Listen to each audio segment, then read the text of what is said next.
Earnest money is really just the promise to a seller that you're serious. So the way it works, usually the median priced home is about 450,000, and on a median priced home, we typically see earnest money from somewhere between $2,000 to $5,000. Now that's just sort of like a security deposit. And you place that earnest money with a third party, a title company, whose only job it is to make sure that the buyer and the seller perform in accordance with whatever the contract says. So earnest money is usually a small number in terms of the total price point, but it lets the seller know that you are serious and that you're looking forward to moving on with the contract.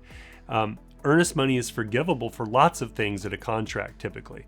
So you have the first 10-day inspection period. If you find things that are tangibly wrong with the home, you can ask to end the contract and have your earnest money fully refunded, and that happens all the time. Secondly, if a home doesn't appraise, the earnest money is contingent on the home appraising, which is the bank sends a third party in and performs their calculation on what the home's worth. If it comes in lower than the agreed upon contract price, you can either get the seller to drop their price, or you can get your earnest money back once again.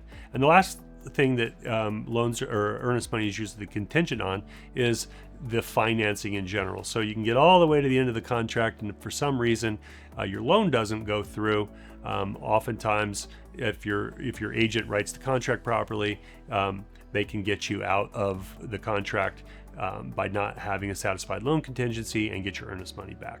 So again, it's a promise, but there are certain contracts or certain lines in the contract that protect your earnest money in almost all cases throughout the course of the contract.